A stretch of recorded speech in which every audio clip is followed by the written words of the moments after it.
سیدتنا فاطمہ وسیدتنا زینب وسیدنا حسن وسیدنا حسین وعلى آلہ وصحبہ وبارک وسلم. اللہم صلی علی سیدنا و مولانا محمد وعلی آلہ وصحابہ وبارک وسلم وصلی علیہ. دنیا کے تمام دیکھنے والوں کو، تمام چاہنے والوں کو، تمام پیار کرنے والوں کو، اور جہاں جہاں تک اس وقت میری آواز کو سنا اور مجھے دیکھا جا رہا ہے، جنید اقبال کی جانب سے انتہائی محبت کے ساتھ السلام علیکم. ایک بار پھر ناظرین، آپ کو پر نور صبح نور کے ساتھ میں دل کی گہرائیوں سے خوش آمدید کہتا ہوں. اور آئیے چلتے ہیں حضرت ابو انیس محمد برکت علی علیہ رحمہ کی تالیف اسماء النبی کریم صلی اللہ علیہ وآلہ وسلم سے رسول اللہ صلی اللہ علیہ وآلہ وسلم کا ایک اسم مبارک پڑھنے اور سننے کی سعادت حاصل کرتے ہیں. سیدنا الغافر صلی اللہ علیہ وآلہ وسلم، ہمارے سردار معاف فرمانے والے، درود و سلام بھیجے اللہ آپ صلی اللہ علیہ وآلہ وسلم پر، آپ صلی اللہ علیہ وآلہ وسلم کے آل پاک پر اور صحابہ کرام رضوان اللہ تعالیٰ علیہم اجمعین پر. حضرت ابو ہریرہ رضی اللہ تعالیٰ عنہ سے مروی ہے کہ حضور نبی کریم صلی اللہ علیہ وآلہ وسلم نے ارشاد کہ جو شخص کسی دوسرے کو معاف کرتا ہے تو اللہ تبارک و تعالیٰ اس کی عزت بڑھا دیتا ہے، اور جو آدمی اللہ کے لیے عاجزی اختیار کرتا ہے اللہ تبارک و تعالیٰ اس کے درجات بڑھا دیتا ہے. ناظرین کرام، آج ہمارے ساتھ آپ رہیں کیونکہ آج ہم انشاءاللہ مل کے چلیں گے بنیادی طور پر وسطی ایشیا یعنی سینٹرل ایشیا کی ایک انتہائی ممتاز اور بلند ترین بارگاہ میں، ممتاز ہستی کی بارگاہ میں ناظرین انشاءاللہ مل کے حاضری پیش کریں گے، جو ناصر الاسلام والدین ہیں، جو شیخ الاسلام ہیں، جو کتب الوقت ہیں، جو سلسلہ عالیہ نقشبندیہ کے نیر تابع ہیں، جو سید الاحرار ہیں، جو عارف باللہ ہیں، جو عاشق رسول اللہ ہیں، جو صاحب معرفت اور اسرار بھی ہیں، جو دنیا اور آخرت میں لوگوں کو اللہ تبارک و تعالیٰ کی طرف بس راغب کرنے والے ہیں، جنہیں دنیا انتہائی محبت کے ساتھ سر جھکا کر ادب سے ناصر الدین عبید اللہ احرار رحمۃ اللہ علیہ کے نام سے یاد کرتی ہے، جو وسطی ایشیا کی 15ویں صدی عیسوی کی وہ عظیم ترین ہستی ہیں ناظرین، جن میں بیک وقت صدیقی و فاروقی فیض مجتمع ہے، اور جن کے در پر سلاطین زمانہ اپنے سروں کو جھکایا کرتے تھے. پیشے کے اعتبار سے ناظرین اجداد کھیتی باڑی کرتے تھے، مگر صرف زمین پر کھیتی باڑی نہیں کرتے تھے. میں آپ کو کمال بات بتاؤں، دیکھیں ایک تو پیشہ ہوتا ہے نا انسان کا، لیکن وہ پیشہ اگر مثال کے طور پہ یوں سمجھ لیجئے کہ اس کے پروفیشن کے ساتھ، اس کے پیشن کے ساتھ یا اس کے مشن کے ساتھ مل جائے تو کیا ہی بات ہوتی ہے. تو پیشے کے اعتبار سے تو اجداد کھیتی باڑی کرتے تھے، مگر صرف کھیتی باڑی نہیں کرتے تھے بلکہ مردہ قلوب کی زمینوں پر بھی اللہ اور اس کے رسول صلی اللہ علیہ وآلہ وسلم کے عشق کی ایسی کھیتی باڑی کرتے تھے کہ باغستان کی سرزمین کے نقشبندی پھول کی خوشبو سے ایک جہاں معطر ہو گیا. خواجہ احرار رحمۃ اللہ علیہ ناظرین انتہائی باروب اور نورانی شخصیت کے حامل تھے، طاقتور تھے، ہرات میں تھے تو کشتی کے مقابلوں میں حصہ لیا کرتے تھے. آپ رحمۃ اللہ علیہ کی شخصیت میں ایسی ڈائیورسٹی تھی ناظرین، ایسی ڈائیورسٹی تھی کہ وسطی یورو ایشیا میں خواجہ احرار رحمۃ اللہ علیہ کا روحانی، معاشرتی، سیاسی اور معاشی مثال اور ان کا جو یعنی ان کے جو کردار ہے وہ انتہائی مثالی تھا. انہیں ایک غیر معمولی صوفی شیخ کے نام سے یاد کیا جاتا تھا اور ممتاز حیثیت ان کو ملی ہوئی تھی، جن کی زندگی ناظرین ایک طرف اپنے باطنی روحانی سفر اور مریدوں اور خلفاء کی تربیت کے لیے وقف تھی، تو دوسری طرف دنیاوی امور میں ان کی دلچسپی محض تیموری سلطنت کے دور آخر میں خود مختار علاقے میں شریعت کی بالادستی قائم کرنے اور مسلم آبادی کو انصاف اور امن مہیا کرنے کے لیے لگی ہوئی تھی. اب آپ دیکھیں ناظرین، آج ازبکستان کو اگر آپ دیکھیں گوگل کر کے 93% وہاں پر اس وقت مسلم پاپولیشن ہے.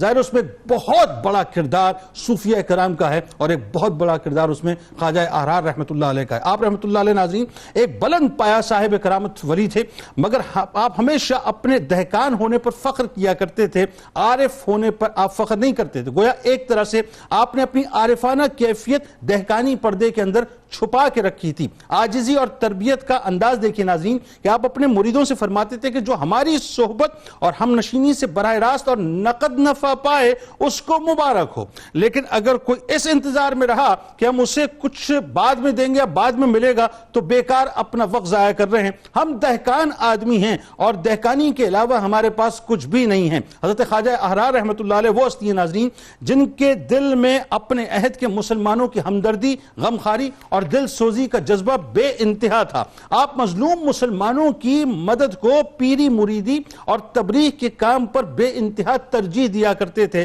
سلاطین سے روابط، اب یہ بڑی توجہ طلب بات ہے ناظرین کہ سلاطین سے روابط اس لیے رکھتے تھے تاکہ مظلوم مسلمانوں کو ظلم سے نجات دلا سکے، اور اس سلسلے میں کئی مثالیں تاریخ کے اوراق پر آج بھی چمک رہی ہیں. ماوراء النہر جسے ناظرین سینٹرل ایشیا کہا جاتا ہے، میں حضرت خواجہ احرار رحمۃ اللہ علیہ کا روحانی اور معاشرتی اثر و رسوخ اور بے شمار جائیدادیں اس علاقے میں ان کے بھرپور سیاسی کردار کا باعث تھا. ارباب اختیار و اقتدار کے لیے ناگزیر ہو گیا تھا کہ وہ خواجہ احرار رحمۃ اللہ علیہ کی حمایت اور خوشنودی حاصل کریں. یعنی آپ بہت زیادہ ڈومیننٹ تھے، لیکن آپ کی ڈومیننسی ناظرین بنیادی طور پر اللہ اور اس کے رسول صلی اللہ علیہ وآلہ وسلم کے دین کی ترویج کے لیے تھی اور اس کو قائم کرنے کے لیے تھی. حضرت خواجہ ناصر الدین عبید اللہ احرار رحمۃ اللہ علیہ اپنی جاہ و حشمت، دولت و جائیداد کی فراوانی میں ماوراء النہر میں تمام اکابر اور ترکستان کے تمام مشائخ میں ممتاز حیثیت رکھتے تھے، یعنی انتہائی امیر ترین تھے. آپ کا آستانہ بادشاہی اور سروری کا نشان بن گیا. آغاز سرحد ترکستان سے اختتام حدود و عراق و آذربائیجان تک سلاطین عصر اور عمرہ عہد آپ کے بھرپور عقیدت مند اور ارادت مند تھے. جو بات بھی آپ سے سنتے تھے اسے اسی طرح سے منون اپنا لیا کرتے تھے اور آپ کی بات سے انحراف کی مجال نہ رکھتے تھے. حضرت خواجہ احرار رحمۃ اللہ علیہ کی اپنے مریدوں اور خدام پر شفقت و مہربانی کی کوئی حد نہیں تھی ناظرین. خود تکلیف اٹھاتے تھے مگر خدام اور اصحاب کے لیے راحت کا سامان مہیا کرتے تھے. طبیعت میں بے انتہا سادگی تھی.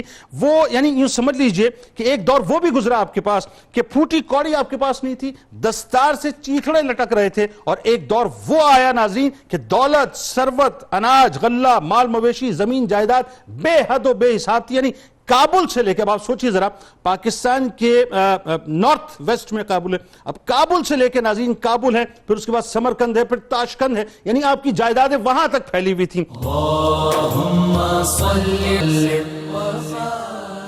اللہم صلی. میں تو جب خواجہ احرار رحمۃ اللہ علیہ کو پڑھ رہا تھا تو میں ایک بات بہت بار بار میرے دل کو جو ہے وہ اپنا فیسینیٹ اس اعتبار سے کر رہی تھی کہ آپ یہ دیکھیے کہ اللہ تعالیٰ نے کیسا کام آپ سے لیا. یعنی وہ جو صوفی ازم کا اس طرح سے تصور کہ جہاں پہ اٹائر جو ہے اس کے اندر ظاہر ہے ایک فقیرانہ طبیعت، آپ نے بالکل اس کو تبدیل کر دیا. اور کمال یہ ہے کہ ایگزیکٹلی جس انداز سے دولت کو، ثروت کو استعمال کرنا چاہیے آپ نے کیا. لیکن سب سے پہلے سلسلہ نقشبند کے ظاہر ہے اس عظیم بزرگ کے بارگاہ میں ہم یہ سمجھنا چاہیں گے ان کا جو خاندانی تعارف ہے بنیادی طور پہ وہ کیا ہے، پھر وہ جو جغرافی ہے ذرا اس بارے میں بتائیے، اس وقت کے حالات، ابتدائی تعلیم و تربیت، مقام و مرتبہ. جی بسم اللہ الرحمن الرحیم. جنید بھائی، بہت ہی اہم شخصیت کے اوپر آج ہم گفتگو کر رہے ہیں. قبل اس کے کہ ہم اس گفتگو کو اس کے تعارف کو آگے پیش کریں، ایک بات ہمیں بہت اچھی طرح علم ہے اسلام کی تاریخ کے اوپر اگر ہم طائرانہ جائزہ لیں، اور وہ یہ ہے کہ اسلام جب کبھی کسی اجنبی ماحول میں پہنچا ہے اور جب کبھی اسلام ایک ایسی جگہ پہنچا ہے دعوت کی فارم میں اور حضور اکرم صلی اللہ تعالیٰ علیہ وسلم کے اسوہ کی فارم میں، تو وہ صوفیاء کرام ہی ہیں جنہوں نے اسلام کو مکہ اور مدینہ سے لے کر بغداد سے اسپین، ہندوستان اور سینٹرل ایشیا کے اندر لے کر گئے. اور اس میں بہت بہت اہم کردار جس شخصیت اور جن موصوف کی آج ہم گفتگو کریں گے، یعنی حضرت خواجہ عبید اللہ احرار رحمۃ اللہ تعالی علیہ. بنیادی طور پر آپ 9ویں صدی ہجری اور 15ویں صدی عیسوی کے بزرگ ہیں، اور نقشبندیہ سلسلے کی ایک بہت بڑی پہچان اور شناخت ہے. اگر تعارف کے اوپر گفتگو کی جائے تو آپ کا نام ہے حضرت عبید اللہ، والد کا نام ہے محمود شاہ، آپ کا لقب میں سے ایک لقب جو کہ آپ کے نام کا باقاعدہ حصہ ہے اور وہ ہے خواجہ احرار۔ اب اس پر بھی اگر توجہ دے دی جائے کہ احرار کا مطلب ہوتا ہے یعنی ایک تو آزادی، دوسرا مطلب ہو سکتا ہے چھٹائی، اور جو آپ نے ابتدائیے میں بڑے خوبصورت انداز میں بیان کیا کہ ان کا مقصد محض اس طرح کے بیج نہیں بوئے جائیں جو کہ صرف مادی ایک فصل کو پروان چڑھائیں، بلکہ روحانی فیوز کی برکات کو آگے بڑھانا، ان کو پروان چڑھانا اور حق اور باطل کے درمیان تمیز کرنا، یہ بھی ہے۔ ایک اور آپ کا لقب ہے جن کو ہم کہتے ہیں ناصر الدین، اور یہ بھی بہت ہی پرمعنی ہے۔ آپ دیکھیے دین کی مدد کرنے والا۔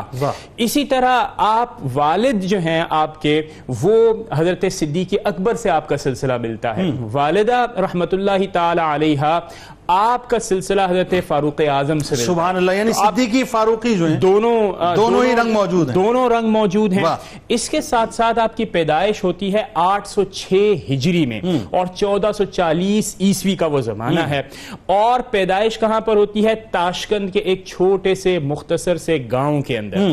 پھر جو باغستان جی باغستان اور نقشبند سلسلے کی ایک بہت بڑی کاوش یہ بھی ہے کہ بادشاہوں کے ساتھ، درباروں کے ساتھ جو تعلق رکھنے کا رنگ ڈھنگ کیا ہے وہ بھی ہمیں انہی بزرگوں سے نظر آتا ہے کہ طاقت، دولت، ثروت ہونے کے باوجود بھی ان تمام سرمائے کو آپ نے اسلام کے اعلان، لوگوں کی خدمت کے لیے استعمال کیا، اور یہ یہاں پر سر چڑھ کر بولتا ہے۔ اچھا یہ ذرا ڈاکٹر صاحب یہاں پہ رک کے ایک بڑا اچھا آپ نے جملہ استعمال کیا۔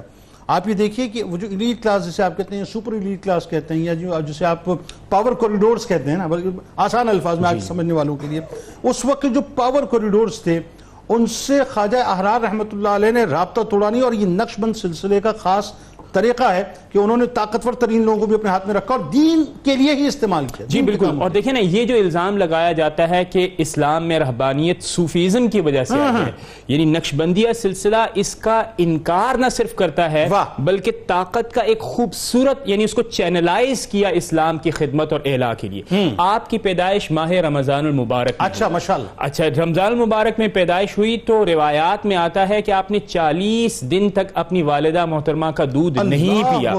اسی کے ساتھ ساتھ روایات میں یہاں پر بھی آیا کہ آپ کے دادا کو کئی بزرگوں نے آپ کی پیدائش کی پیشن گوئی کی، حتیٰ کہ ایک روایت یہ بھی ہمیں ملتی ہے کہ حضور پرنور حضرت محمد مصطفیٰ صلی اللہ علیہ وسلم نے آپ کی پیدائش کے حوالے سے پیشن گوئی کی۔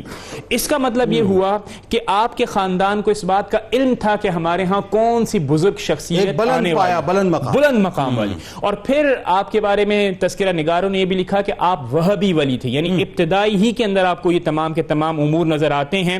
اور آپ کے حوالے سے ایک اور بات بڑی مشہور ہے کہ ایک رات کے اندر یعنی پورے تاشقند کے جتنے مزارات ہوتے تھے ان کی زیارت آپ ایک رات میں کر کر واپس آتے تھے۔ اچھا ایک بات ذرا بتائیے، اب جو آپ کی تعلیم و تربیت کا سلسلہ ہے، ایک تو ظاہر ہے آپ مادرزاد ولی، اللہ تبارک و تعالیٰ نے آپ کو وہ اوصاف عطا کیے کہ میں پڑھ رہا تھا کہ 18 برس کی عمر میں جب آپ گزرتے تھے تو آپ نباتات سے اللہ کا ذکر سنا کرتے تھے، یہ عالم تھا، یعنی اس حد تک آپ کا قلب جو ہے وہ جاری ہو چکا تھا کہ سماعتوں میں بھی آپ کے جو اللہ ہی کا ذکر ہوتا ہے، اور اس میں کوئی شک نہیں ہے۔ اور دوسری بات میں یہ کہنا چاہوں گا کہ وہابی ولی ہونے کے ساتھ ساتھ حضرت یعقوب چرخی رحمت اللہ تعالی آپ کے شیخ ہیں، اور جس کا ذکر آپ نے کیا کہ روحانی کیفیت آپ کی زندگی میں کیا تھی کہ ایک ہی نشست کے اندر، اور یہ بہت کم ہوتا ہے، ایک ہی نشست میں آپ کو خلافت مل گئی۔ اب آپ سوچئے کہ حضرت بہاؤالدین نقشبندیہ، حضرت بہاؤالدین نقشبند آپ کے سلسلے کے یہ تیسرے بزرگ بن گئے، اور لیکن ایک ہی نشست میں وہ تمام روحانی مدارج کو طے کر کے آپ کو خلافت مل جانا،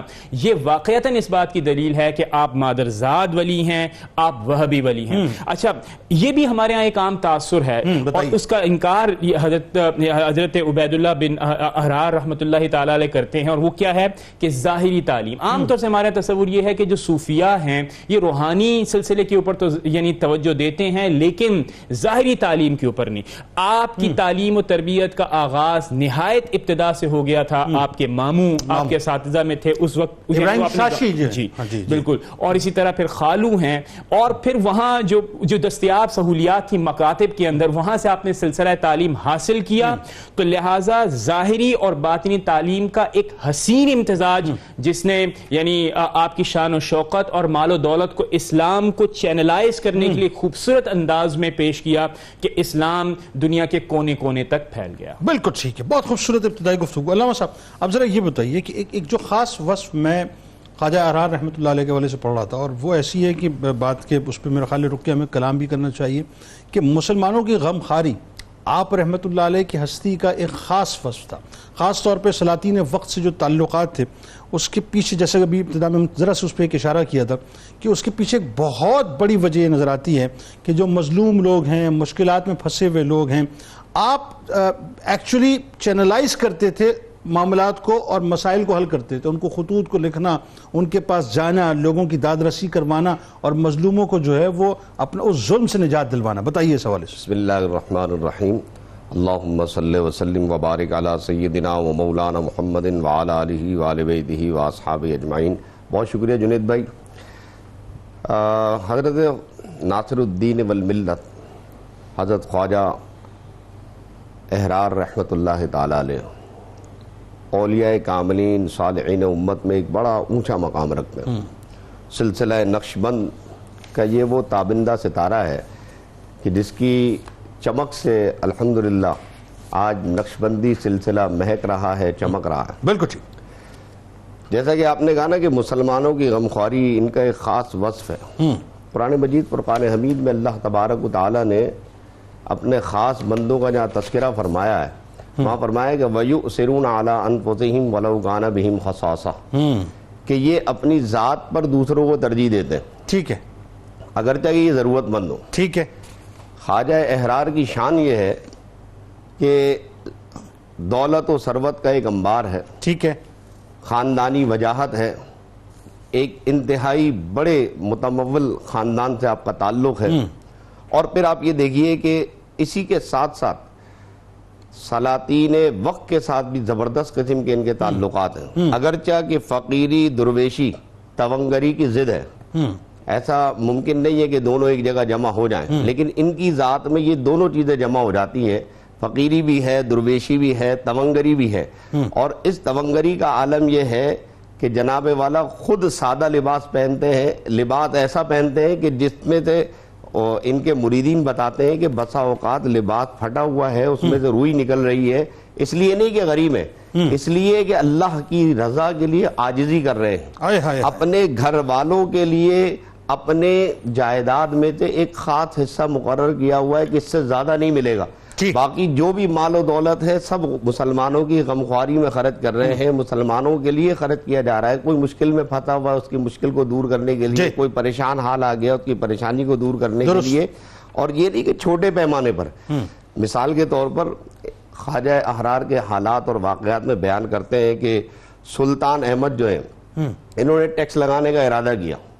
یہ سلطان کے پاس پہنچ گئے, تعلقات تھے, سلطان کھڑا ہو گیا ان کے اعزاز میں. اور سلطان نے جب ان کی یہ بات سنی, سلطان احمد مرزا, تو سلطان نے کی بارگاہ میں جب یہ پہنچے ہیں دربار میں, تو سلطان کھڑا ہو گیا اور سلطان نے کہا کہ حضور آپ مجھے بلا لیتے, میں آپ کی بارگاہ میں حاضر ہو جاتا. انہوں نے کہا نہیں, مسئلہ میرا نہیں ہے, مسئلہ امت مسلمہ کا ہے, پیارے مصطفیٰ صلی اللہ علیہ وسلم کی امت کا مسئلہ ہے. میں نے سنا ہے تم ٹیکس لگا رہے ان کے اوپر. تو کہا جی وہ خزانہ خالی پڑا ہے. کہ لے خزانہ خالی پڑا ہے, 10,000 تنکا اس زمانے کی منی ہے, اس کرنسی ہے. تو سفید تنکا جو ہے 10,000 اس زمانے میں بہت بڑی رقم سمجھی جاتی, وہ آپ نے سلطان کو دی اپنے پاس سے. اور اس لیے کہ ٹیکس نہ لگائے, مسلمانوں پہ نہ لگے, عام مسلمانوں پہ ٹیکس نہ لگائے, غریب آدمی مر جائے گا. اس 10,000 تنکا سے آپ نے گویا سلطان کی امداد کی, یعنی حکومت کی امداد کی. تو یہ ایک بہت بڑا کنٹریبیوشن تھا. اسی طریقے سے ہم ایک اور واقعہ ہماری نظروں میں گزرا کہ آپ شیخ عمر جو تاشقند میں تھے, ٹھیک ہے, انہوں نے بھی اسی طرح ٹیکس لگانے کا ارادہ کیا، یہ خبر حضرت کے پاس پہنچی تو حضرت تاشقند تشریف لے گئے. اچھا، مختلف سلاطین سے آپ کے رابطے رہتے تھے؟ مختلف آنا جانا رہتا تھا آپ کو، صحیح. اچھا، اب جب تاشقند پہنچے تو تاشقند پہنچ کر کے آپ شیخ عمر سے ملاقات ہوئی. شیخ عمر نے بھی بڑا اعزاز اکرام کیا، تعظیم کی آپ کی. اللہ تبارک و تعالیٰ نے ان سلاطین وقت کے دل میں آپ کی تعظیم ڈالی ہوئی. ایسا ہی روب تھا، ایک دبدبا، روب دبدبا ایسا ہی. اب جناب والا شیخ عمر سے جب ان کی بات ہوئی، آپ نے پوچھا کیا بات ہے؟ میں نے سنا ہے کہ تم ٹیکس لگانا چاہتے ہو. تو شیخ عمر نے بتایا کہ کیا کروں، میرے حالات خراب ہیں اور ریاست کا خزانہ خالی پڑا ہوا ہے. تو آپ نے شیخ عمر کو 2.5 لاکھ تنکا 2.5 لاکھ سفید تنکا آپ نے امداد کے طور پر پیش کیا. میں یہ کہتا ہوں جناب کہ یہ جو اتنی بڑی رقم ریاست کی مد میں پیش کی جا رہی ہے، تو وہ جو اعتراض کرنے والے حضرات ہیں ان کو یہ دیکھنا چاہیے کہ دولت و ثروت کا وہ درست استعمال کیا جا رہا ہے کہ مسلمانوں پہ بیجا ٹیکس لگا کر ان کو زیر بار لا کے بوجھ کے نیچے دبا کر اس سے بچانے کے لیے خواجہ احرار نے اپنی ذاتی اور کہنا چاہیے کہ اپنی ذاتی مال، ذاتی جائیداد سے آپ نے ان کی مدد کی. میں ایک جملہ عرض کروں، خواجہ احرار رحمۃ اللہ علیہ کا فرماتے ہیں کہ وہ شخص جس کی بات کو حکام اور سلاطین سنتے ہوں، بڑی توجہ سے سنیے اس بات کو، اور اس کی درخواست پر مسلمان ظالموں اور ستمگروں کے ظلم سے نجات حاصل کر لیں، یعنی اس کی درخواست پر مسلمان ظالموں اور ستمگروں سے نجات حاصل کر لیں اور اس کے سبب سے جابروں کے طور طریقے بدل جائیں، تو کیا اس کے لیے جائز ہے کہ مسلمانوں کو ظالموں کے رحم و کرم پر چھوڑ دے اور خود پہاڑ کی کوہ میں جا کر عبادت میں مشغول ہو جائے؟ بہت زبردست، بہت زبردست. یعنی کہ آپ نے میری ایک توجہ اس طرف دلا دی کہ یہ تصوف کے اندر ایک نئی جہت لے کر آئے ہیں، ایک نیا چہرہ لے کر آئے ہیں. میں یہ کہنا چاہتا ہوں یہاں پر اسپیشلی کہ اہل اللہ کا ارباب اقتدار اور حکومت کے ساتھ اگرچہ کہ کوئی واسطہ نہیں ہوتا، لیکن اگر اہل اللہ ارباب اقتدار کے ساتھ، حکومت کے ساتھ اس نیت سے واسطہ رکھیں کہ مسلمانوں کی امداد کریں گے، جب کبھی حدود اللہ کو پامال کیا جائے گا، حقوق العباد کے خلاف ورزی کی جائے گی، انسانیت کی تذلیل ہو رہی ہوگی، عدل و انصاف کے ضابطے امیر و غریب کے الگ الگ ہوں گے، اللہ کے دین کو تباہ و برباد کیا جا رہا ہوگا، سیکولرزم کے قوانین رائج کیے جا رہے ہوں گے، ایسے موقع پر اہل اللہ کو آگے بڑھ کے قدم اٹھانا چاہیے. آج ہمارے زمانے میں ایک سب سے بڑی مصیبت یہ ہے کہ ہم اہل اللہ حضرات کو دیکھتے ہیں کہ وہ اہل اللہ مسلمانوں کی امداد کے لیے اس انداز سے آگے نہیں بڑھ رہے جس انداز سے اچھا، اس میں دیکھیں وائس ورسا بات یہ ہے کہ میرا خیال ہے کہ اہل اللہ کو بھی آگے بڑھنا چاہیے، اور میرا خیال ہے کہ حکومت وقت کو بھی یا حکومتوں کو بھی اس طرف توجہ کرنی چاہیے کہ بقا اسی میں ہے کہ اہل نظر، اہل تصوف اور اللہ کے پیارے جو ہیں وہ آپ کے ساتھ رابطے میں رہیں. اچھا، اب اس میں ایک بڑی اہم ترین بات ہے، خواجہ احرار رحمۃ اللہ علیہ، ذرا علامہ صاحب یہ بتائیے کہ اپنی مرشد سے ظاہر ہے جو آپ کی بیعت خلافت ہے اس کے بارے میں تھوڑی سی گفتگو ہوئی، لیکن ساتھ ساتھ اسی طرح مولانا عبد الرحمن جامی رحمۃ اللہ علیہ، مطلب اگر خواجہ احرار رحمۃ اللہ علیہ کے تعارف میں یہ بات رکھی جائے تو یہ اٹ سیلف ایک اتنا بڑا تعارف ہے کہ جامی رحمۃ اللہ علیہ جو ہیں وہ ظاہر ہے آپ کے سامنے سر جھکا کے تشریف فرمائیں. تو آپ کی جو اپنے شیخ سے محبت ہے، مودت ہے، پھر مولانا جامی علیہ رحمہ نے جو نفاذ الانس میں شیخ احرار رحمۃ اللہ علیہ کا جو ذکر خیر کیا ہے، ذرا اس حوالے سے بھی بتائیے. بسم اللہ الرحمن الرحیم. سلسلہ نقشبند کا ایک عظیم نام کہ جو افق پر ایسا چمکا ہے کہ اس کی روشنی اور اس کے نور سے آج بھی ہم منور ہو رہے ہیں اور فیضیاب ہو رہے ہیں. حضرت خواجہ ناصر الدین عبید اللہ احرار رضی اللہ تعالیٰ عنہ کی آپ شخصیت کو دیکھیں اور بڑے کیٹیگوریکل، بہت وسعت کے ساتھ ڈاکٹر صاحب نے آپ کے حالات زندگی پر گفتگو فرمائی ہے. جیسے کہ شیخ طریقت ہیں ان کے، جن کا نام حضرت خواجہ یعقوب چرخی رحمۃ اللہ تعالیٰ علیہ ہے، اور جو براہ راست خواجہ بہاء الدین نقشبند رحمۃ اللہ تعالیٰ علیہ سے ارادت رکھتے ہیں. تو یوں اس اعتبار سے خواجہ بہاء الدین نقشبند جو ہیں وہ حضرت خواجہ عبید اللہ احرار کے دادا مرشد ہو گئے. تو آپ حضرت خواجہ یعقوب چرخی رحمۃ اللہ تعالیٰ علیہ کے پاس جب ارادت کی غرض سے اور نیت سے تشریف لے کر گئے ہیں تو آپ نے اپنا احوال خود ذکر کیا. کہا کہ جس وقت میں نے ارادت کے لیے اور حضرت کے ہاتھ میں ہاتھ دینے کے لیے بیعت کی نیت سے ہاتھ آگے بڑھایا ہے تو میری نظر خواجہ یعقوب چرخی کے چہرے پر پڑی تو ان کی پیشانی پر برس کا ایک نشان تھا.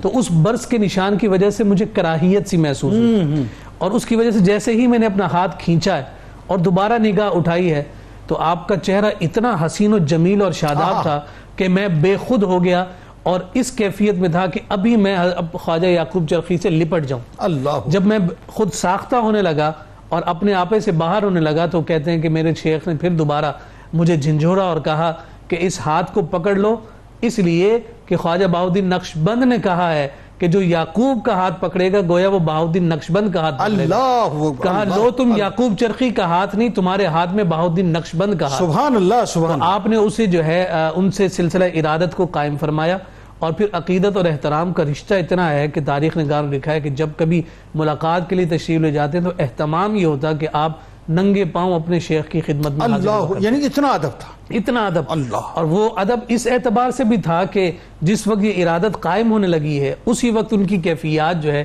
ظاہری اور باطنی دونوں طرح سے سامنے آ گئی کہ کس طرح سے اللہ رب العزت نے انہیں کمال معرفت عطا کر رکھی۔ اچھا، یہ تو ایک سمت سے ہو گیا نا کہ ایک مرید جو ہے اپنے شیخ کے ساتھ اپنی ارادت اور محبت کا اظہار کر ہی رہا ہے۔ دوسری طرف حضرت خواجہ یعقوب چرخی رحمۃ اللہ تعالی علیہ کا ایک فرمان مولانا عبد الرحمن جامی ذکر کرتے ہیں، کہتے ہیں کہ خواجہ صاحب یعقوب چرخی فرمایا کرتے تھے کہ جو طالب کسی بزرگ کی صحبت میں آنا چاہے تو اسے عبید اللہ احرار کی طرح آنا چاہیے کہ چراغ بھی تیار ہے، تیل بھی تیار ہے، بتی بھی تیار ہے، صرف دیا سلائی دکھانے کی حاجت ہے، صرف آگ اسے چنگاری دکھا دو لگانی، اور وہ فوراً جو ہے وہ بھامبڑ بن کر جو ہے وہ جو ہے ایک طرح سے روشنی اور نور بکھیرنے لگتا ہے۔ سبحان تو اس کیفیت کے ساتھ جانے کے لیے خود خواجہ یعقوب چرخی فرماتے ہیں کسی کو اگر جانا ہو تو عبید اللہ احرار کی طرح جائے۔ واہ واہ۔ اب آپ دیکھیے کہ حضرت مولانا عبد الرحمن جامی رحمۃ اللہ تعالی دونوں معاصرین ہیں، ہم عصر ہیں۔ اچھا، مولانا عبد الرحمن جامی کسی چھوٹی شخصیت کا نام ہی نہیں، آپ ایک وقت میں شاعر بھی ہیں، آپ مؤرخ بھی ہیں، بالکل، اور ساتھ ساتھ علم الناف کا اتنا بڑا نام ہے کہ بیٹا فرمائش کر دے کہ مجھے میرے ساتھی جو ہے یہ تانا دیتے ہیں کہ تمہارے ابا کو تو صرف شاعری آتی ہے، کیا علم پر بھی کوئی کام کیا ہے؟ تو آپ جو ہے وہ کافیہ کی شرح فوائد ضیائیہ، جس کو آپ شرح ملا جامی کہتے ہیں، وہ لکھ کر دیتے ہیں، جاؤ بیٹا یہ لے جاؤ اور ان کو جا کے بتاؤ کہ میرے باپ کا علمی مقام اور مرتبہ کیا ہے۔ اللہ اکبر۔ اب ذرا یہ بتائیے ڈاکٹر صاحب کہ آپ رحمۃ اللہ علیہ کا جو سیاسی کردار ہے، آپ یہ دیکھیے کہ اس وقت اتنا ٹربلنس کا دور تھا، اگر میں غلط نہیں تو خوارزم نے جب یہ بیسکلی سمرقند، تاشقند، بخارا، یہ سارے شہر جو ہے تہس نہس کر دیے تھے، اس کے بعد پھر منگولز آئے، منگولز نے مزید تباہی مچا دی۔ اس کے بعد جو ہے تیموری جب آئے تو تیموریوں نے آ کے اس کو بہتر کیا۔ اچھا، ایک بات تو یہ کہ آپ نے ان تمام سلاطین کو اپنے رابطے میں رکھا، دوسرا یہ کہ جو عمرہ کی ارادت مندی تھی آپ کے ساتھ وہ بڑی خاص تھی، اور بالخصوص جو بادشاہ ابو سعید تھا وہ آپ کا بڑا معتقد تھا، اس کا بھی ایک واقعہ بتائیے ذرا۔ بسم اللہ الرحمن الرحیم۔ جنید بھائی، بہت ہی اہم سوال ہے، اور این میری شمل جو کہ صوفیزم کے اوپر ایک اسکالر ہے، وہ ویسٹرن پریجوڈسز کا ذکر کرتے ہوئے یہ کہتی ہے کہ صوفیزم کے بارے میں ویسٹ کا ایک طویل عرصے سے یہ خیال رہا کہ آپ جو ہیں وہ غیر سیاسی ہوتے ہیں، یعنی صوفیہ غیر سیاسی ہوتے ہیں۔ ٹھیک ہے، لیکن بعد میں ظاہر ہے اس کی بھی فائنڈنگز تھی، اور دیگر بھی اگر ہم دیکھیں اس میں آپ دیکھیں کہ حضرت خواجہ عبید اللہ رحمۃ اللہ تعالی علیہ کا کردار اگر دیکھا جائے تو ایک طرف تو آپ نے دلوں کے تزکیے فرمائے اور لوگوں کے روحانی مدارج کو عبور کروایا، لیکن اس کے ساتھ ساتھ خدمت عام یعنی عام لوگوں کے مسائل کو حل کے لیے بادشاہوں تک کے ریلیشن شپ کو استعمال، بالکل ٹھیک ہے۔ آج وہ ریلیشن شپ کو ہم کہتے ہیں کہ ریلیشن شپس آر کموڈیٹیز، یعنی یہ وہ چیز ہے جو کہ بالکل کیپٹل کی طرح آپ یوٹیلائز کرتے ہیں۔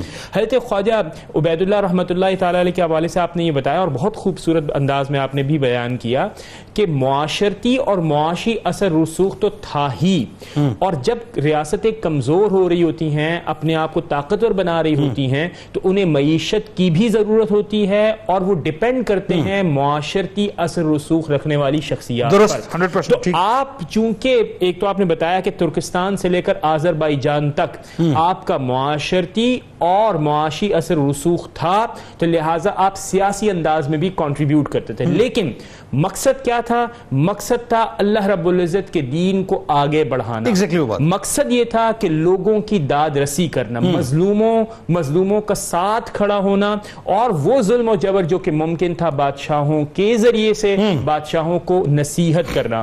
اب یہ بات ہمیں بڑے ملحوظ خاطر رکھنی چاہیے کہ بادشاہوں کے ساتھ ایسے تعلقات ہونا کہ بادشاہ آپ کی بات کو اہمیت دے یہ کوئی آسان کام نہیں، بہت بڑا کردار کی استقامت آپ کو چاہیے، آپ کو لوگوں کے مسائل کو جاننا ضروری ہوتا ہے، اور پھر آپ وہ کمیونیکیشن برج بنتے ہیں جس میں لوگ آپ کے اوپر ٹرسٹ کرتے ہیں. یہی حضرت خواجہ عبید اللہ رحمۃ اللہ تعالیٰ نے فرمایا کہ ایک بار یعنی کسی خادم اور کسی آدمی کی داد رسی کے لیے، اس کے کام کے لیے آپ بادشاہ کے ہاں تشریف لے کر تیموری شہزادے کے، جی بالکل، یعنی مرزا عبداللہ اس کا نام تھا.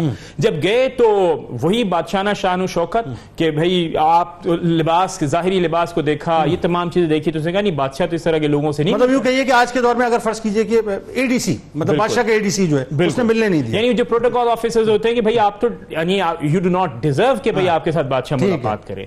تو اس وقت آپ کا جو روحانی یعنی مقام ہے وہ دیکھیے کہ آپ ایک دیوار کے اوپر بادشاہ وقت کا نام لکھتے ہیں اور اس کے بعد پھر اسے مٹا دیتے ہیں، اور مٹانے کے بعد یہ کہتے ہیں کہ اب یہ بادشاہت کسی اور کو ملے گی. اور پھر تاریخ نے دیکھا کہ وہ پھر بادشاہت کس کو ملی؟ ابو سعید مرزا کو. اچھا، اب ابو سعید مرزا کو جب یہ بادشاہت ملتی ہے تو تقریباً یہ 1451 کا زمانہ ہے اور 18 سال کم و بیش اس کی حکومت رہتی ہے.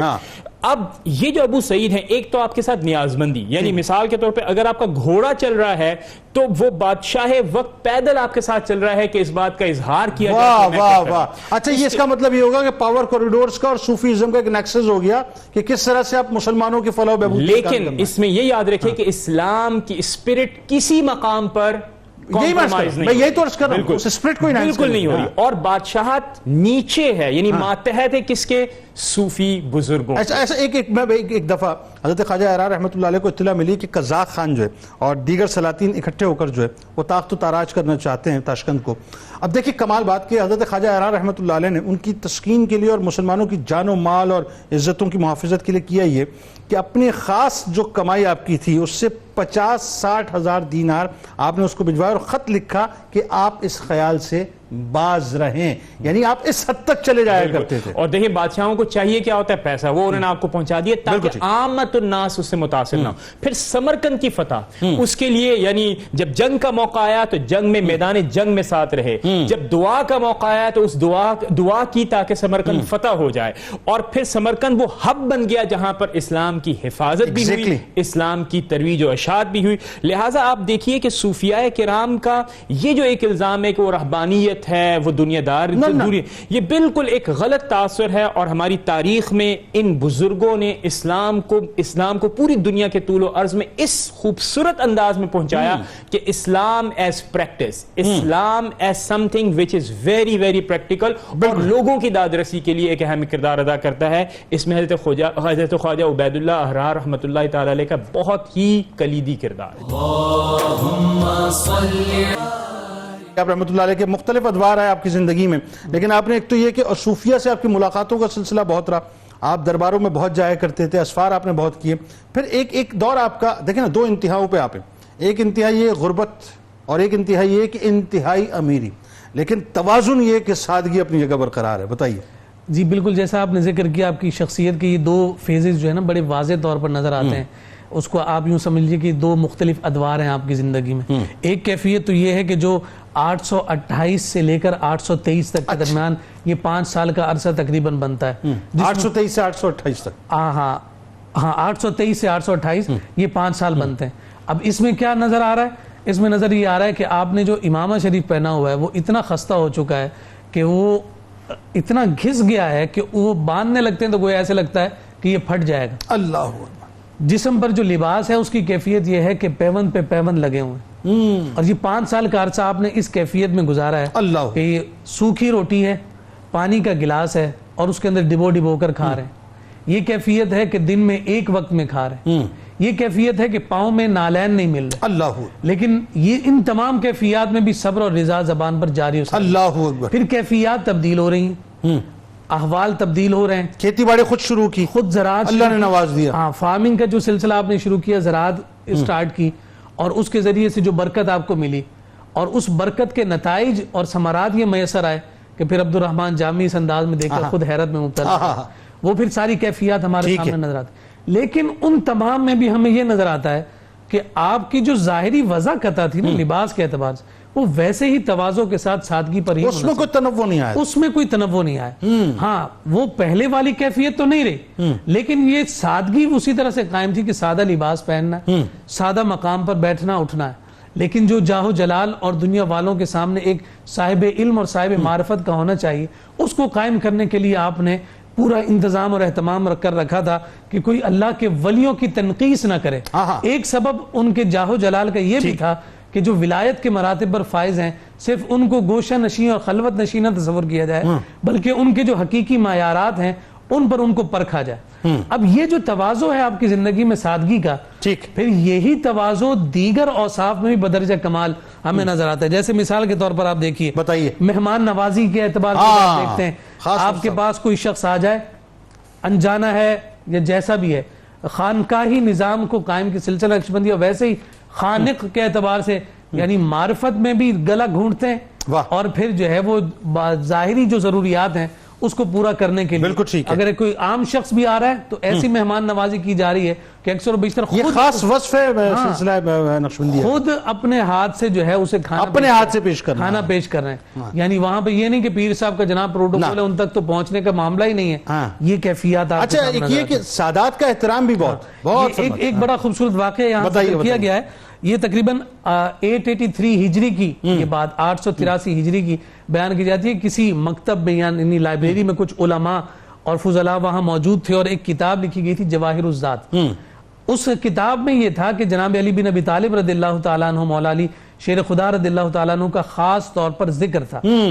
اب یہ المیہ تو ہر دور میں رہا ہے کہ اہل بیت اطہار کی جانب جن کا رجحان ہوا ہے اس کے اعتبار سے جو ہے کمی لوگوں میں دیکھنے میں دل میں جو ہے وہ کجی نظر آئی، وہ چہرے سے نمایاں ہو جاتی ہے. تو وہ جو حضرات صاحبان علم وہاں بیٹھے تھے محض اس خاطر اس کتاب کو انہوں نے جلا دیا کہ جناب اس میں اہل بیت کا تذکرہ زیادہ ہے. جس نے لکھی تھی اس پر جو ہے ان لوگوں نے فتویٰ جاری کر دیا کہ اس کو قتل کیا جائے.